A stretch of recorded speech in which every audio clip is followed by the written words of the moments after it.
എല്ലാ പ്രശ്നത്തിന്റെയും പരിഹാരമാണ് അള്ളാഹുവിന്റെ പേര് വിളിച്ചിട്ട് ദുആ ചെയ്യുക എന്നുള്ളത്. യാ അല്ലാഹു യാ റഹ്മാനു യാ റഹീമു യാ മലിക്കു യാ ഖുദ്ദൂസ് യാ സലാമു യാ മുഅ്മിനു യാ മുഹൈമിനു യാ അസീസു യാ ജബ്ബാറു യാ മുതകബ്ബിറു യാ ഖാലിഖ് യാ ബാരി യാ മുസവ്വിർ എന്നിങ്ങനെ വിളിച്ചിട്ടുള്ള 99 പേര് വിളിക്കാൻ 5 മിനിറ്റ് വേണ്ട. ആ പേരുകളുടെ അർത്ഥമെങ്ങാനും ഒരാൾ പഠിച്ചാൽ അയാൾ നന്നാവാൻ വേറൊന്നും വേണ്ട.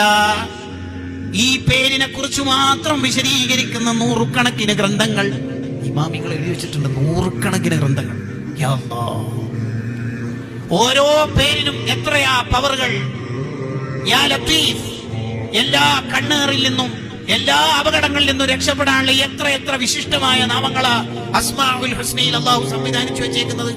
ഉമ്മമാരെ, ഉപ്പമാരെ, നമ്മളെയൊക്കെ കുഞ്ഞിളം കാലത്ത് നമ്മുടെ ഉപ്പമാർ നൂറുൽ ഈമാൻ എന്ന പേരിലാണ് ഈ അസ്മാഉൽ ഹുസ്നയെ പരിചയപ്പെടുത്തി തന്നത്. എല്ലാ ദിവസവും രാവിലെ ഈ 99 പേരും ഒരു 3-4 മിനിറ്റ് മതി. കുറച്ച് ദിവസം ചെല്ലുമ്പോൾ നമുക്ക് തന്നെ ഫ്ലുവന്റ് ആയിട്ട് സ്മൂത്ത് ആയിട്ട് അങ്ങോട്ട് വരും. അതിൽ ഓരോ പേരിനും എന്തൊരു ബർക്കത്താണെന്നറിയും.